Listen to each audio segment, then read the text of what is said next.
राजनांदगांव के लखोली अटल आवास में रह रहे परिवारों की चिंताएं फिर बढ़ गई है। नगर निगम में जहां पहले 75,000 रुपए में मकान देने की बात कही थी, वहीं अब नोटिस भेजकर 2,50,000 रुपए जमा करने को कहा गया है। अचानक बड़ी राशि ने लोगों को आर्थिक और मानसिक दोनों तरह से परेशान कर दिया है। यहाँ आके बड़े बड़े वादे करके गए कि नहीं हमारे बस में रहा तो हम फ्री में भी दिलवा देंगे, या तो अगर हमारे ये जो भी हो हम 75 में ही दिलवा देंगे, ऐसे करके बोल के गए। और हम अभी लोग जाते हैं ना उसके पास विनती करने के लिए, प्लीज आप जो वादे किए थे उसको तो पूरा करो, ऐसे करके तो क्या बोलते हैं मैं आवंटन तो कर दूंगी, लेकिन हमारे हिसाब से फाइनेंस करवाओ, ये करवाओ, वो करवाओ। अब किसी के पास क्षमता है, किसी के पास नहीं है ये सब पैसा भरने का है। अब मैं अपनी बात लेके बोल रही हूँ, मैं परित्यागता हूँ, मैं मेरे पास हस्बैंड नहीं है, मैं अकेली रहती हूँ, मैं 2 लड़की को पालती हूँ, मैं 6,000 रुपए महीने काम करती हूँ। अब वो बोलेगा फाइनेंस करवाओ, और मेरे पास लड़का भी तो नहीं है कि आगे चल के और कमा के वो पैसा भर सके। जो भी है हाथ पैर के भरोसा मैं जितना बनेगा उतना भर पाऊंगी। ऐसे ऐसे कई गरीब बसे है भाई यहाँ पे, तो उसको भी देखना चाहिए ना। सबके पास क्षमता नहीं है इतना पैसा भरने का। तो आप क्या चाह रहे हो?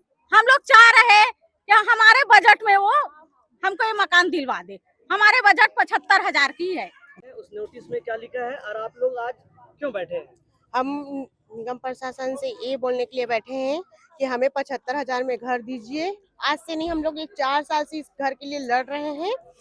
और जब मधुसूदन यहाँ आया था, जब वो ना क्या बोल चुनाव में नहीं थे, पद में जब नहीं थे, तो वो बोले थे कि हम आपको, मैं जब पद में आऊंगा तो आपको घर दिलवाऊंगा, 75 में ही दिलवाऊंगा, और यहाँ जो रह रहे व्यक्ति उसको घर से बेघर नहीं करूंगा, जो जहाँ रह रहा है वो वहीं रहेगा, ऐसे करके बोल के हमको आश्वासन दे के गया था। और अभी जब वो पद में आया है तो हमको बोल रहा है 15 दिन की नोटिस दी हुई है कि तुम 15 दिन के अंदर घर खाली कर दो करके। लोगों का कहना है कि वे पहले से ही कमजोर आर्थिक स्थिति में हैं। ऐसे में लाखों रुपए की मांग करना उनके लिए नामुमकिन है। इसी मुद्दे पर शुक्रवार को युवा कांग्रेस की टीम लखोली पहुंची। टीम ने घर घर जाकर निवासियों की बातें सुनी और भरोसा दिलाया कि गरीबों के हक की लड़ाई वे पूरी ताकत से लड़ेंगे। बता दें कि निवासियों का आरोप है कि नगर निगम बार बार नियम बदल रहा है। लोगों ने सवाल उठाया, क्या सरकारी योजना गरीबों को घर देने के लिए है या आर्थिक बोझ डालने के लिए।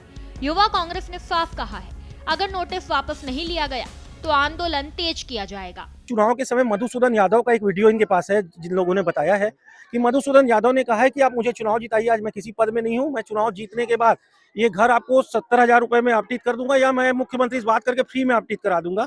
लेकिन आज ऐसी स्थिति नहीं है। आज ये जब मधुसूदन यादव के घर जाते हैं तो मधुसूदन यादव इनको साफ तौर पर कहते हैं कि इन्हें पैसा पटाना पड़ेगा। आज ये इतने गरीब लोग हैं जो 4,000 5,000 रुपए महीना कमाते हैं, यदि ये बैंक से फाइनेंस कराएंगे तो तो इनको ये 2.5 लाख का घर जो नगर निगम मांग रहा है, एक मुश्त पैसा मांग रहा है, ये 2.5 लाख का घर इनको 5.5 लाख रुपए ब्याज जोड़ के पड़ेगा। ये इतने गरीब लोग हैं कि 5,000 रुपए कमाते हैं, तो घर कैसे चलाएंगे यदि 5,000 की किस्त बैंक में भरेंगे तो। आज इनकी यही मांग थी, इसको लेकर आज यहाँ आए हैं, आज इनसे बातचीत हुई है। सोमवार को हम नगर निगम के महापौर मधुसूदन यादव का घर घेरेंगे।